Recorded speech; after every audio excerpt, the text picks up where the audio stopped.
Halo teman-teman semua. Di sini aku Christian Adil dan ini cicikku namanya Lia. Jadi Cilia dia. Nah, kali ini kita akan membahas tentang mengenai teknologi informasi dalam kehidupan keluarga kita. Jadi yang pertama nih Ci, aku mau tanya nih, gimana sih awal mula Cici itu bisa mengakses teknologi informasi dan komunikasi awal mula nih, pertamanya tuh kayak gimana zaman dulu? Awal mula teknologi informasi. Dulu tuh dong pas apa ya? Pertama kali punya HP itu pas zaman SMP. Masih HP ini itu masih Sony Ericsson sih, layarnya biru cilik. Terus ya itu pertama kali, dan itu masih SMS telepon. Udah itu aja. Terus mulai dari situ ganti, udah nggak punya HP kuliah lagi, itu mereknya apa sih? Nexian. Nah, Nexian udah mulai internet, udah mulai waktu itu apa sih ya? Belum WhatsApp, udah belum ya, lupa. Belum lah, WhatsApp kan tahun berapa tuh, 2010-an lah. Ya itu awal mulanya dari situ.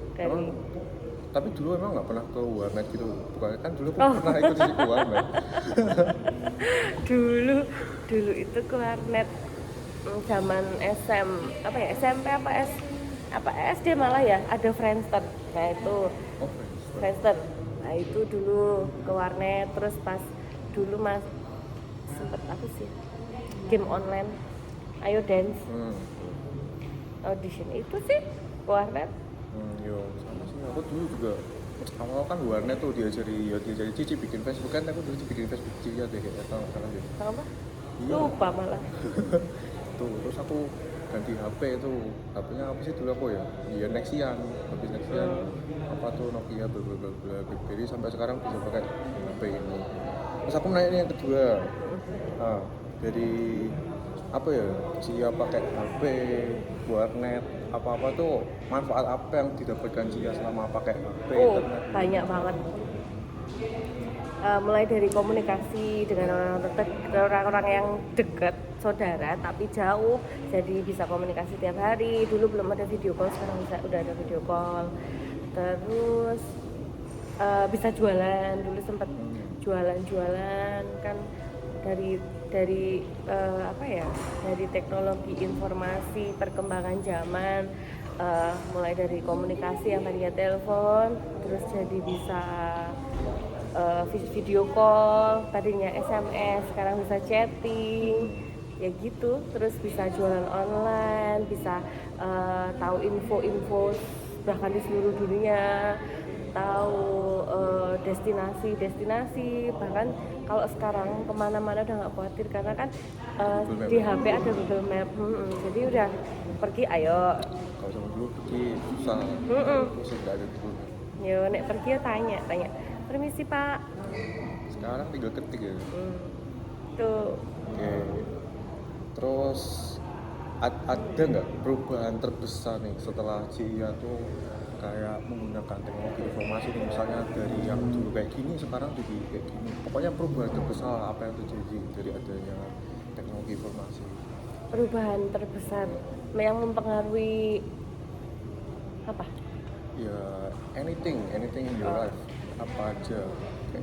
Perubahan terbesar setelah ada perkembangan itu, yang jelas itu yaitu sih mendekatkan semua saudara-saudara, orang-orang terdekat yang jauh.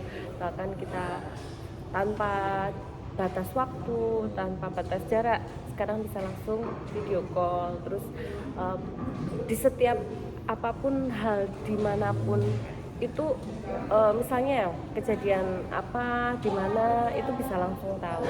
Terus sekarang lagi apa yang menjadi trending, apa yang menjadi viral, itu langsung tahu. Itu sih, jadi nggak perlu yang kayak dulu harus nonton TV, nunggu berita di TV. Sekarang udah bisa mengakses segala macam berita dimanapun langsung dari sosial media. Berarti kayak perubahan terbesar yang dirasakan tuh kayak informasi sekarang bisa diakses dengan cepat banget ya. Cepat sekali. Terus kalau menurutku sih perubahan terbesar sih, kalau aku sih dari belanja online sih, kayak Oh iya benar. kan. Kalau dulu kan belanja kan biasanya kayak nggak bisa belanja online. Maksudnya barang online juga sekarang lebih murah daripada barang yang nggak dijual di offline kan. Menurutku itu juga sih kalau Iya. buat pesan. Betul betul betul. Ya kan. Terus nih yang terakhir Ci, eh, apa kesimpulan dan konsekuensi yang timbul dari adanya teknologi informasi ini? Entah itu negatif atau positif, boleh beri sampai. Konsekuensi ya, dari yang positif dulu ya. Konsekuensinya dari yang positif itu, kita itu, seberapapun kita dengan kesibukan kita yang tadinya nggak tahu berita apapun, nggak tahu perkembangan zaman apapun, tuh jadi dengan kesibukan kita yang mungkin kita nggak bisa menjangkau tempat-tempat jauh, itu kita udah langsung ngerti.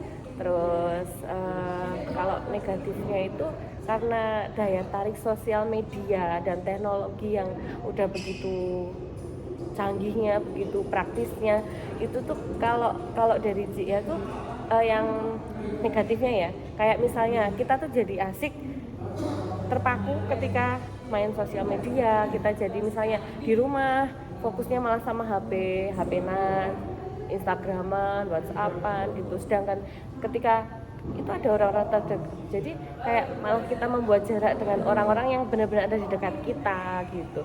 Tapi ya itu masih bisa minimalkan, masih bisa dihindari, masih bisa Berarti dampak positifnya kayak apa-apa serba gampang lah. Cuma betul. negatifnya kayak kadang kayak ya dampak positifnya kan mendekatkan orang yang jauh. Tapi waktu kita deket sama orang yang deket, kita malah jadi kayak jauh gitu kan ya, kesimpulannya berarti.